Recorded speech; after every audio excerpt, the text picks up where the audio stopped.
Another week of covering NASCAR and F1 here on Prime Sports Network and Mystery Caution. Welcome in CJ Radoon from rotowire.com. How's it going, CJ? It is going well. We've got Pocono behind us. Looking forward to getting back on the Indy Oval this weekend. Yeah, we've got F1 to talk about. Of course, as we said last week, we were going to have a much better idea of how to handicap the Brickyard once we saw Pocono. So we didn't really have that luxury last week. We do now, even though it probably will be just as difficult to handicap this week. Still, maybe even harder, even though we have Pocono, because we just haven't been here since 2020, and we haven't seen the next-gen cars on this racetrack. Exactly right. I mean, it's odd to think that the Brickyard Oval would be a complete unknown at this point in the season, but we've raced on the road course for the past several years. We haven't been there since 2020. Only two current drivers have ever won there before. We have a completely new car. We are back into the July timeframe. I know we tried running it in September for a couple of years. It didn't really change the overall racing. So, Pocono threw me for a couple of surprises. So I anticipate Indy being difficult to predict this week as well. Yeah, can you believe it? We only have 5 more races to the playoffs.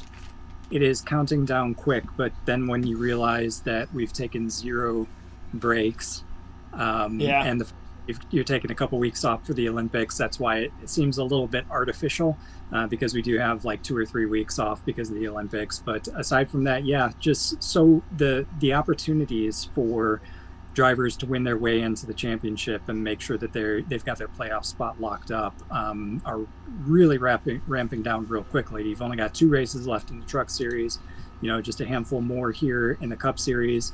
You've got more spaces available in Truck than you do with Cup at this point. People could still complete the top 16 in Cup by winning their way out. So that's going to be interesting to see how that transpires. And normally we're not talking about all that much of a countdown at this point in a typical season, but here we are this year because of the break for the Olympics.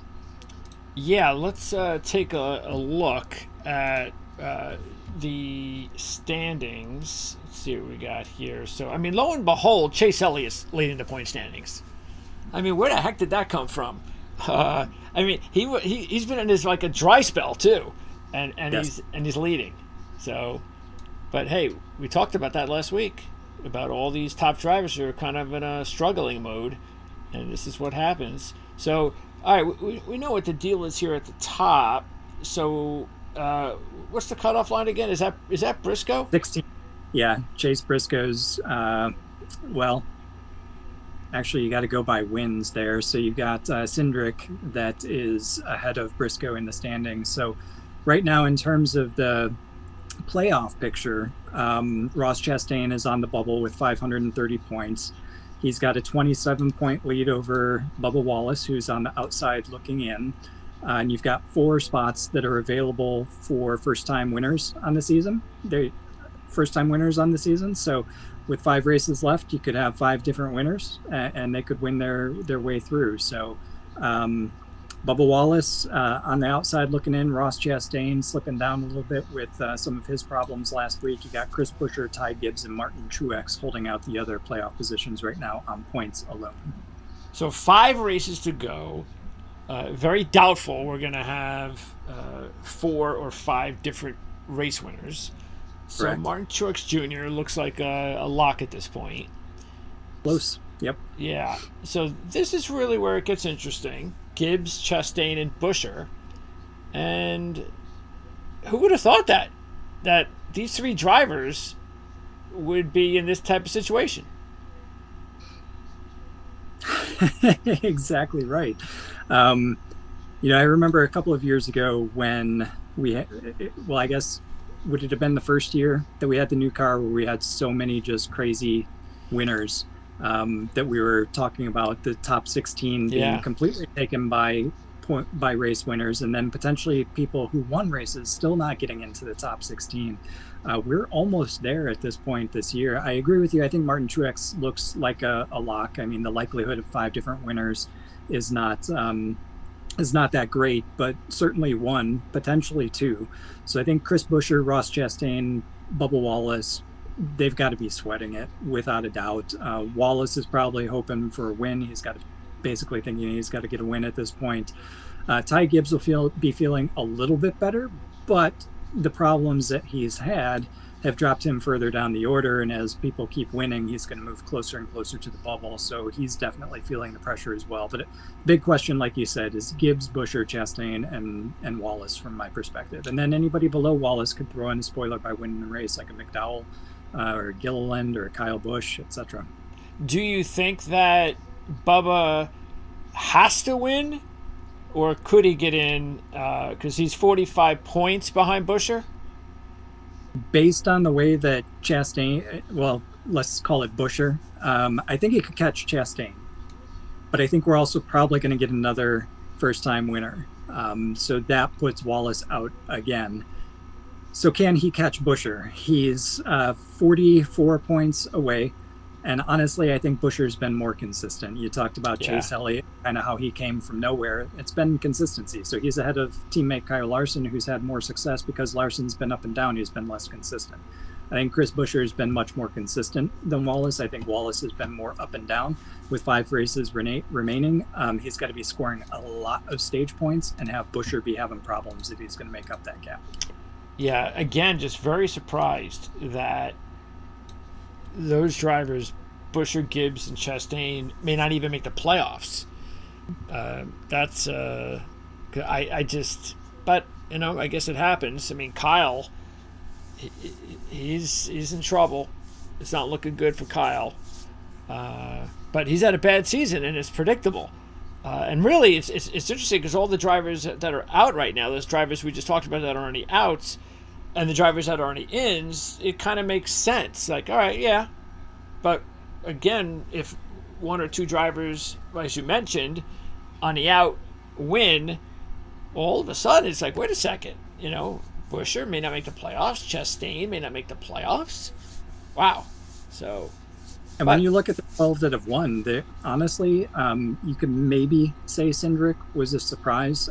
Obviously, his win was a surprise. Yes. But it's not far-fetched to think that he might win a race, whether it be a road course or super speedway.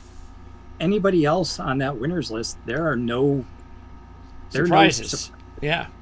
So, how the competitiveness of being able to capture one of these top 16 spots, you have to win. That's what NASCAR was aiming for, and that's really the situation that Wallace and those below him find themselves in right now. And quite honestly, I think Chastain, if he doesn't get it done in these next 5 races, I think he's probably going to be out as well.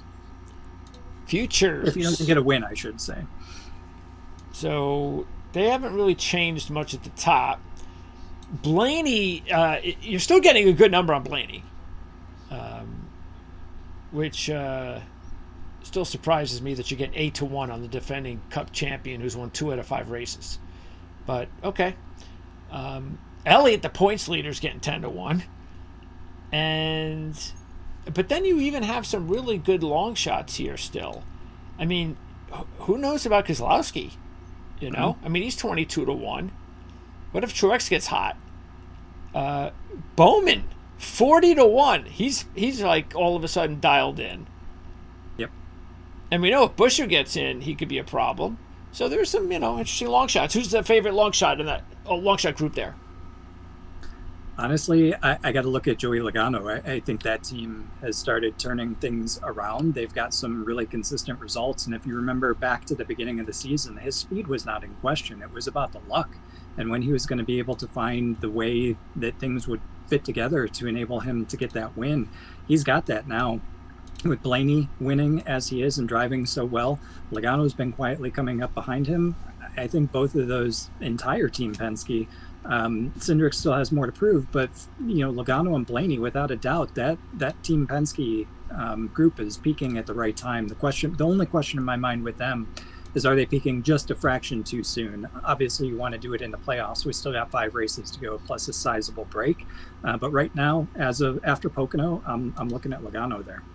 What did you think about Blaney's win? Because like Pocono, we kind of expected there to be strategy that was going to get in the way, race strategy, and it's exactly what it looked like happened. And surprisingly, Ryan Blaney, who usually suffers in that department, is when he exactly has to rely on his team to outwit other crew chiefs, but it worked out. And matter of fact, it was interesting because so as soon as the stage was over, the final stage, and they were gearing up, and then there was a caution again. I don't remember when. I don't know if it was Bush's caution, but it was a caution again inside the final stage. And then everybody pit, and then it came out. And I was looking, and I'm going, and I'm reading the, tires and lap and all that stuff, and I'm going, Blaney's in good shape here. This is only 40 laps to go, and he's first, and he's got the same tire situation as everybody else. It's like how quickly it changed where Hamlin looked like the one in control. Like, we know how good Denny Hamlin is at Pocono. We said it, like, repeatedly last week, so everybody knew it.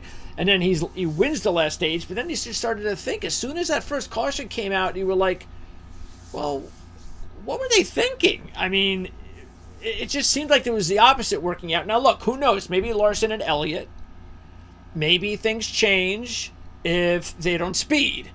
Not regarding Hamlin, but regarding Larson and Elliott. And maybe that all of a sudden Blaney's got some competition.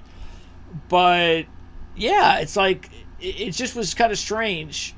I almost had a double take. Wow, Ryan Blaney's guys, they actually out-thunk, a whole bunch of Denny Hamlin's guys, I guess, even though Kyle Larson and Elliott, that had all to do with speeding on pit road.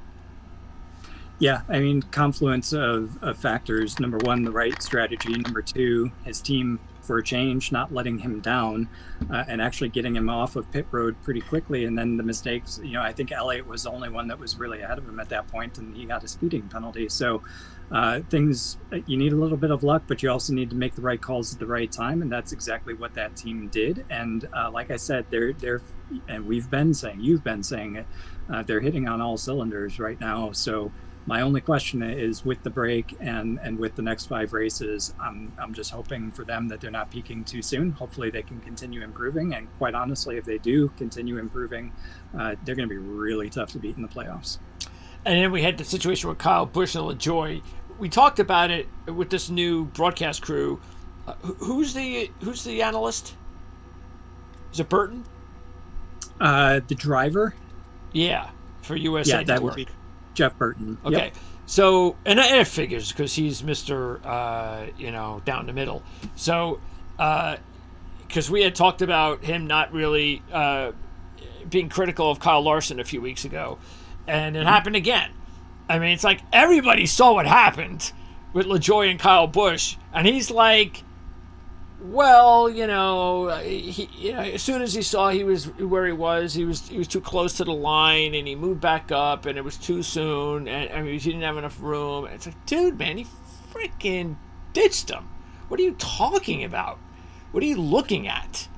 Yeah. So it's like, come on. I mean, that's just not good. You can't have an analyst that is just going to be like that. He's got to either. I don't think it's changing. He is who he is. So you got to get someone else in there. If he's going to stay, you got to get another driver in there with some balls. Yeah, I mean, Kyle Petty reminds me of Alexei Lalas, for anybody that follows U.S. soccer. Alexei Lalas is the provocateur, the former player, United States player. He will say the most outlandish, controversial thing and back it up. And I don't know if he truly believes it, or I don't know if he's playing to the camera, but I agree with you. I think you need somebody, you need a contrarian to make it interesting. You can't always, Fox, I think, is notorious in my mind, and this is largely why I don't like the Fox coverage. They've always been rah-rah NASCAR. Look at how close everything is. This was a fantastic race. Yeah. After everybody watching is asleep on the couch. Yeah. It's just nonstop. It becomes insincere. So you need somebody that's going to be a provocateur to come out, and they don't have it right now. It would be cool to see. It'd be cool to see somebody like Kyle Busch come in. That's for sure. To be honest with you, I think he'd be really good at it. Somebody that's not afraid to speak their mind, for sure. Yeah, Tony Stewart. I mean, I don't know. I mean, I guess he's just too busy still working. So, yep. But it is what it is. Okay, Is Dale Jr. coming back?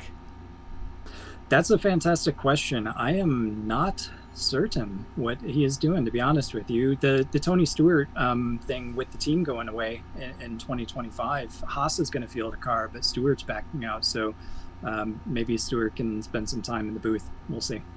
Okay. So the Brickyard. We have not seen the Brickyard again since 2020, so no next gen.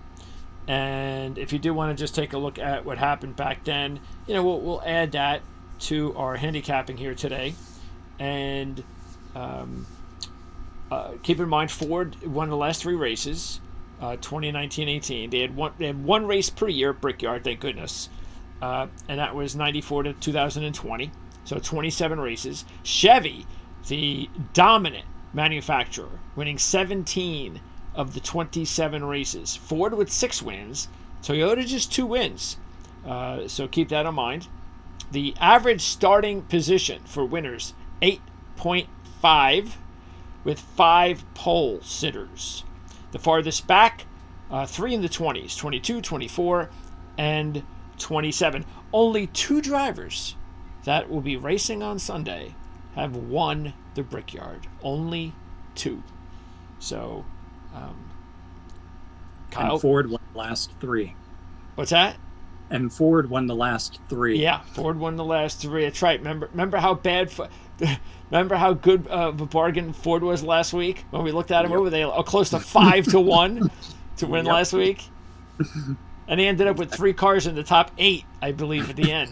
So you see, you just don't know with this next gen car from year to year. You have to be, when you go into a new track design like Pocono, we hadn't seen a 2.5 mile track. You have to be weary of these historical trends, even if they're just last year. Things change from year to year, and Ford is always the one that seems to bite them on the ass with these wins that nobody's expecting.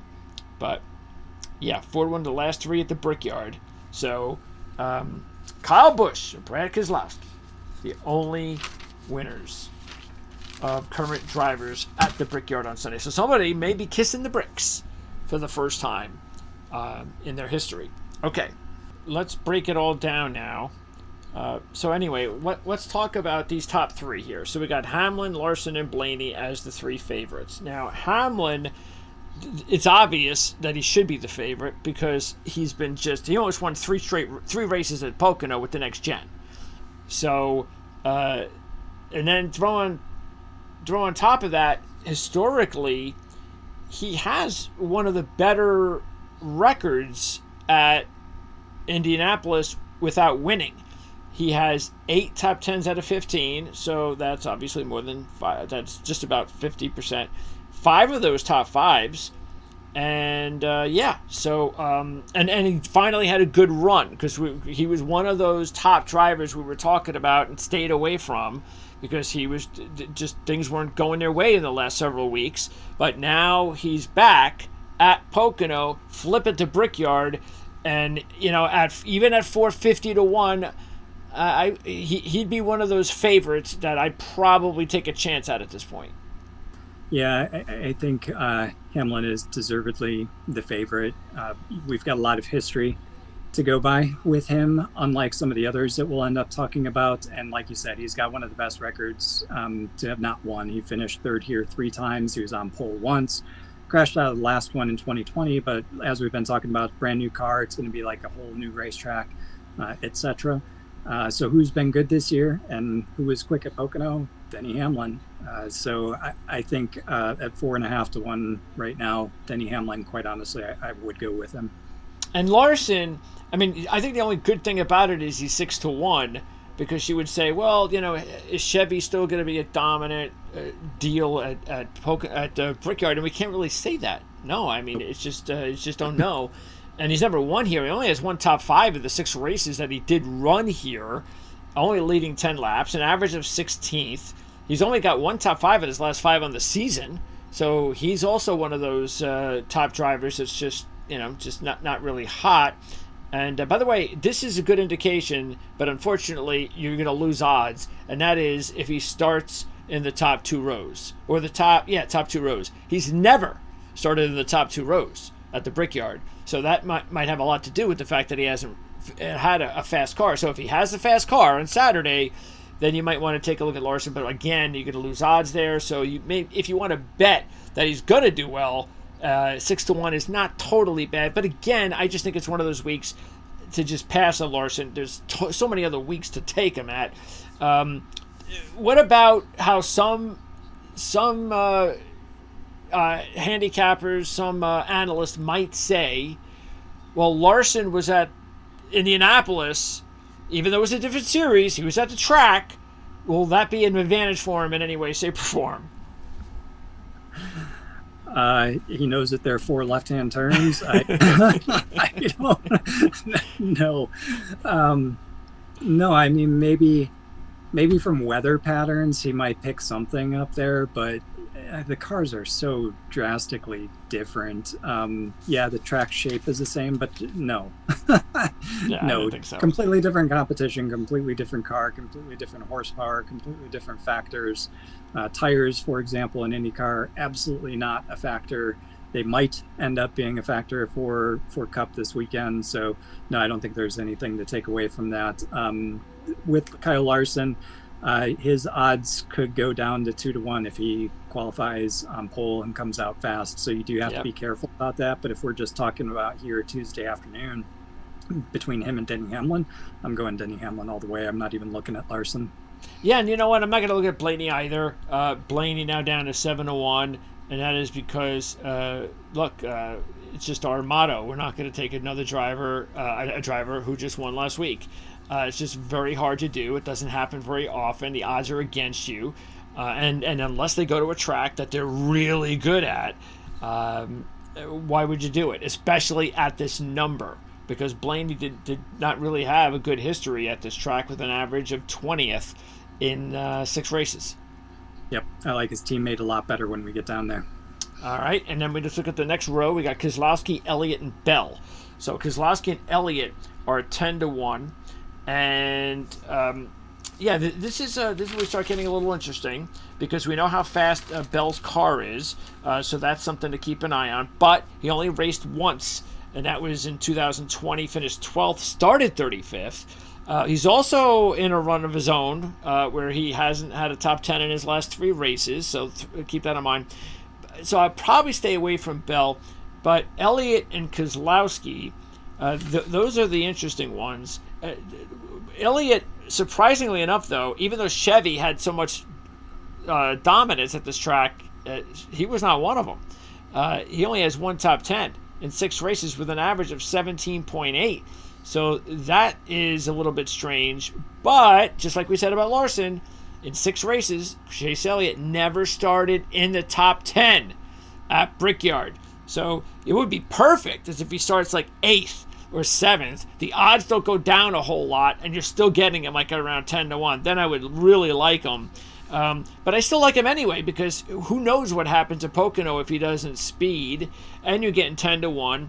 But Keselowski, I think, is the best out of the 3, and that is because, as we said, he's got a win at the track.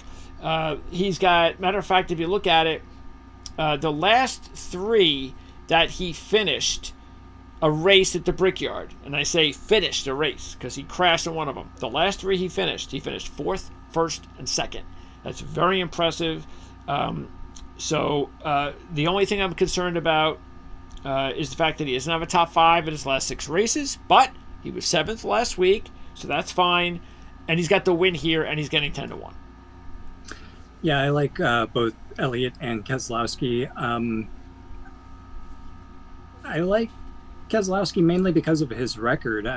His average finish is 12.9 out of 11 starts. Yeah, he's a past winner, but everything's changed this year, so discount that.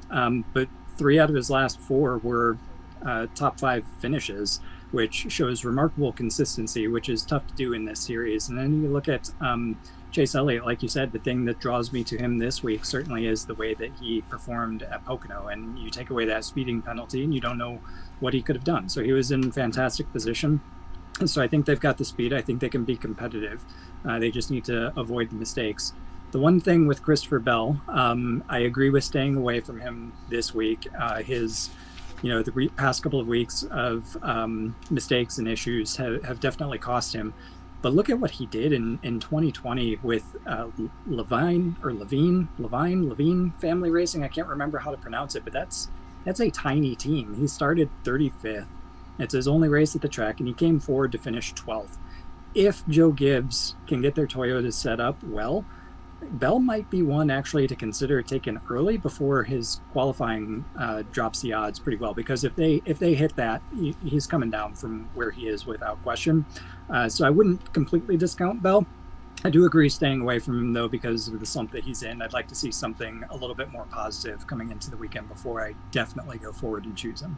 Yeah, because last week at Pocono, the problem was I didn't see nothing. So. But yeah, I think it's all going to be about how does he qualify in practice, really.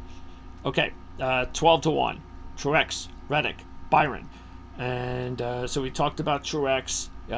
Maybe he needs a win, maybe he doesn't. Playoff wise, one top 5 out of 16 at the Brickyard, average 22nd.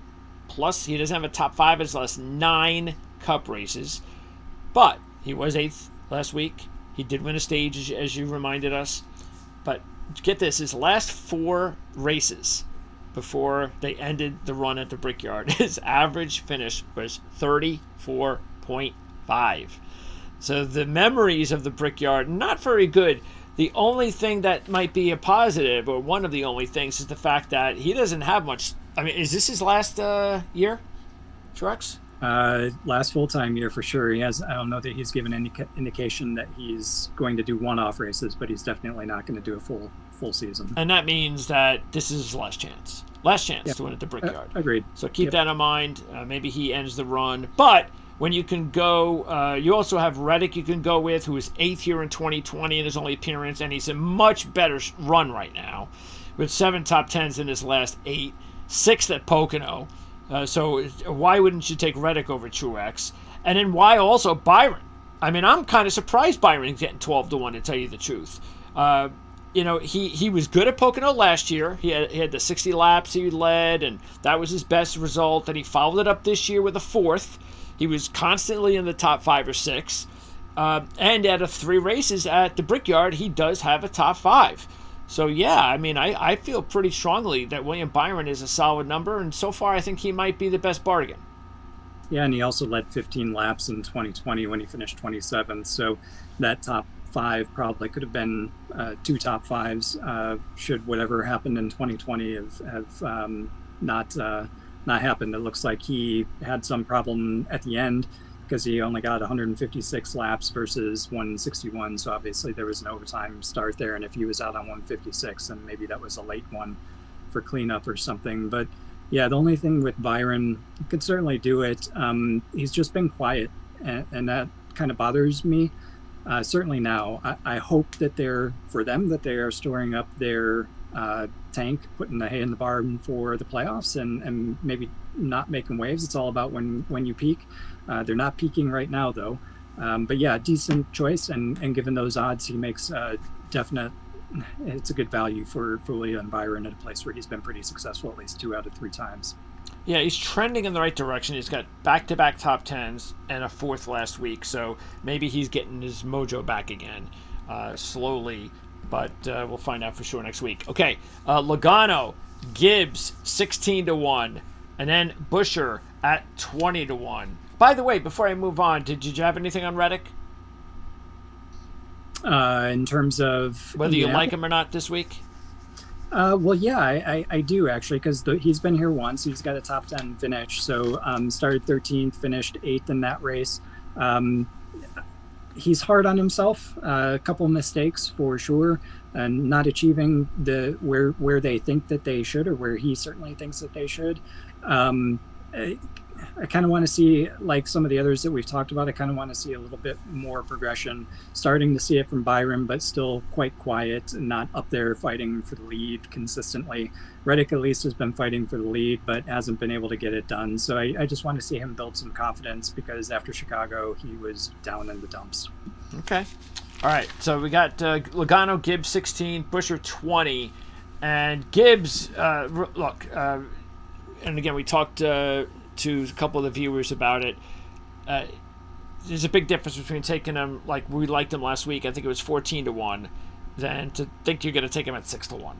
I mean, he's got to win a race, and until he wins a race, he shouldn't be 6-1 anytime, anywhere. Keep in mind, he only has one top 10 now in his last 7, and he looked strong early last week. And I forget what it was. He had car got a handling issue at some point. Might have been after the first stage. I don't remember, or maybe after the first caution. And then that's it. And then he disappeared, and he was done. And that was surprising because he was really, really fast on Saturday. So I would not. I mean, he's too young. Brickyard too early. Never raced there. Cup no. Logano 16-1 though, and yeah, I mean these two should not be the same odds. So Logano, and you know, similar to his old teammate Keselowski, had a good history here. 8 top 10s, 4 top 5s. Interesting though is that this year he's been very inconsistent in his last 8 races. He has either been in the double digits result-wise or in the single digits every other race in the last 8 races. That's not a good sign for this week because he was 5th last week. So he hasn't had back-to-back top 10s in over, I guess, 8 races. So he's going to try to break that this week. Maybe this is the week to do it. His average starting position, his last 9 races at the Brickyard, 6.2 with a pole. And that pole was in 2020. So Logano knows how to start up front. And that means, I think, especially after he qualified well last week, that if you want to take him, you take him now at 16-1. And I probably would do that because out of these 3, I think he's the clear get because Buescher does not have a history. Just 5 races, 1 top 10, 18 average, so that's nothing. And he was 11th at Pocono. You know, he had a little glimpse of something last week, but I think that was mostly positioning. He was really never a threat. So, yeah, I think Logano's a clear choice out of these 3. Without question, I would take Logano today. Of those last several races where he's been up and down, I don't know that we've gone to such similar tracks back-to-back. So having the confidence of coming off a 5th place finish, seeing Penske making progress and Penske overall just being at the top of their game more recently, with Logano's experience here being good in the past, like tracks back-to-back, I think he's in store for another good day. I would go ahead and take Logano early. Bowman, Chastain, and Wallace. And I'm going to put some money on Bowman this week at 30-1, no 40-1 to win the championship. So I think he is. I think right now. Look, I don't know how long this is going to last, but things are looking good all of a sudden for Bowman, and he's had a good start to the season. I mean, so I'm really surprised that you're getting what you're getting as far as futures odds on Bowman. Now, this week, unfortunately, based on his history, you would say, well, why would I take Bowman this week? He's been in this race 5 times, and he's never had a top 20. He's an average finish of 33.4. That's as ugly as I've seen. But check this out. He had 10 races at Pocono between 2014 and 2020. That was the same time period he raced at the Brickyard when he wasn't doing well. Well, you know what he was doing at Pocono? Not well. 21.4 average. But the last 5 races at Pocono, this has really been pretty much since Brickyard ended, 9.2 average in a win. who's to say? And again, last week, we know that he had a strong effort. Who's to say that, hey, next gen, Pocono, Brickyard, pretty similar. You're getting 30-1. The way he's going right now, I think he's worth a long shot play. So I would do that. Chastain, forget it. Bubba Wallace, maybe another long shot play because he actually has a pretty good history here, believe it or not. When he did not crash in 2018, he finished in the top 10 twice, including a 3rd in 2019. And in his last 3 races this year, they've all been in the top 13 with 2 top 10s. Yeah, I think what makes Bubba Wallace successful this weekend is the right strategy.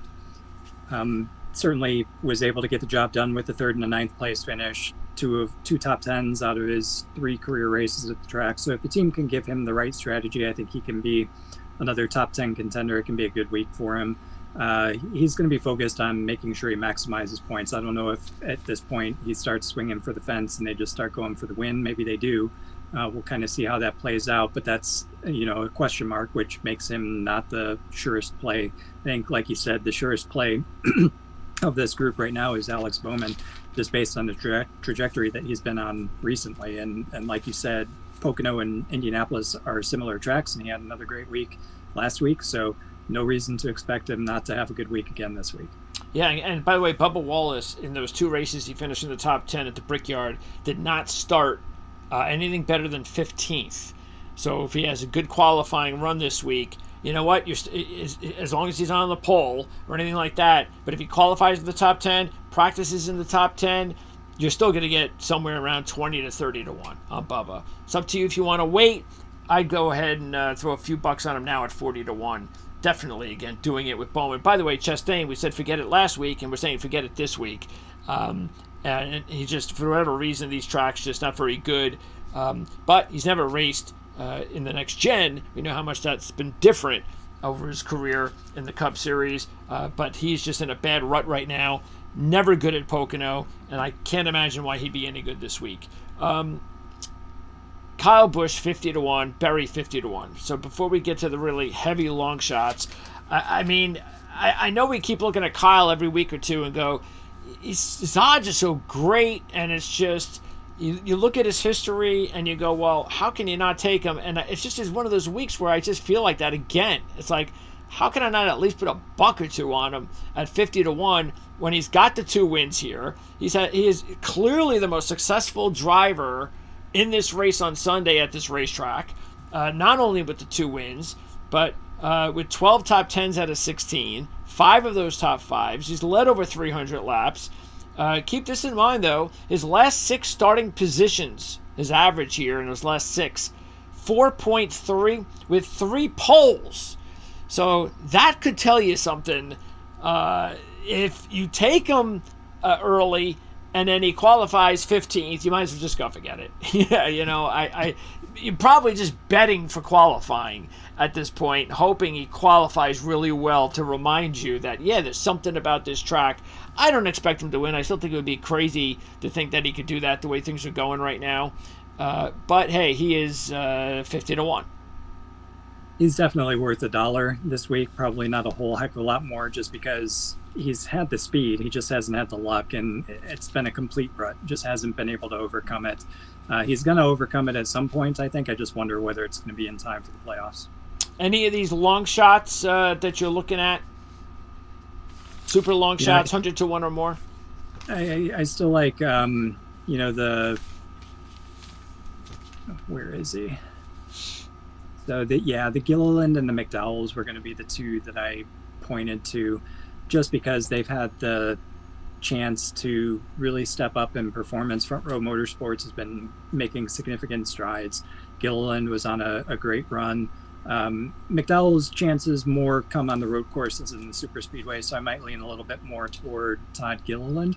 But of the deep long shots, it's probably about it, to be honest with you. Maybe a Chase Briscoe, just because of Ford. I think Ford, even though we said throw away all of your manufacturer biases, I do think the way that Ford was last week at Pocono is going to make them strong again, and that means that Chase Briscoe could obviously be strong as well. So, yeah. Speaking of McDowell, keep in mind that he's only had 1 top 10 and 11 Brickyards.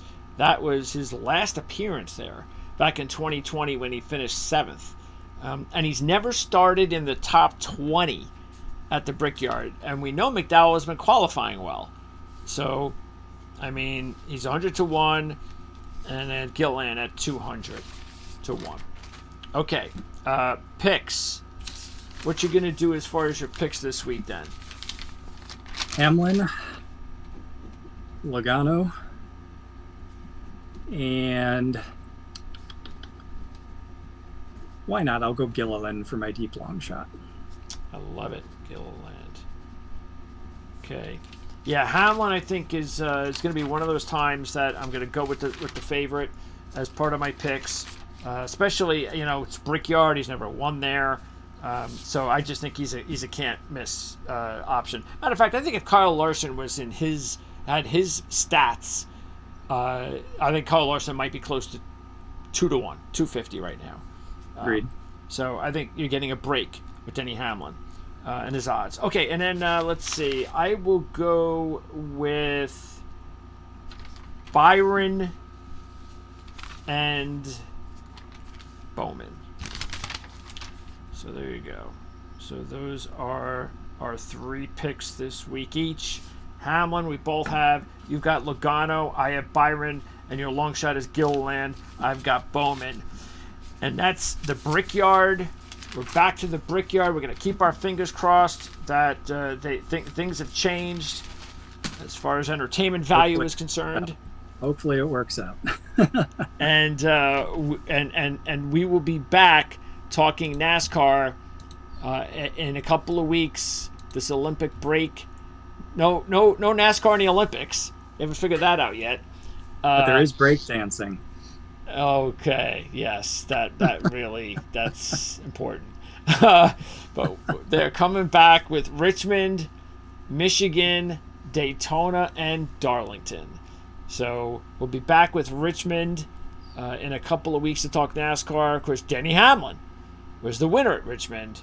So we'll see if we can wrap up this first stretch and pick up where we left off when we come back. CJ will have his fantasy report that I will provide a link in the description area when we do the qualifying and practice report, and that's going to be again on Saturday. That's going to be on Prime Sports Network. So again, this is Mystery Caution. Subscribing is definitely important because again, until we get that subscriber base up here at Mystery Caution, we're going to keep with this new strategy where we're going to be posting our first preview of the week here on Mystery Caution, and then our starting lineup video on Prime Sports Network. So anybody who's into F1, we are going to be talking about F1, and we're going to be talking about, as a matter of fact, not only are we going to be talking about the race coming up this week in Hungary, but we'll also do a little bit of what happened in Great Britain a couple weeks ago. So that'll wrap it up. CJ, good to talk some NASCAR with you once again. We'll take a couple of weeks off, and then we'll see how we feel in a couple of weeks without NASCAR. See if anything changes in the meantime as well. Yeah, looking forward to it. Thanks for having me.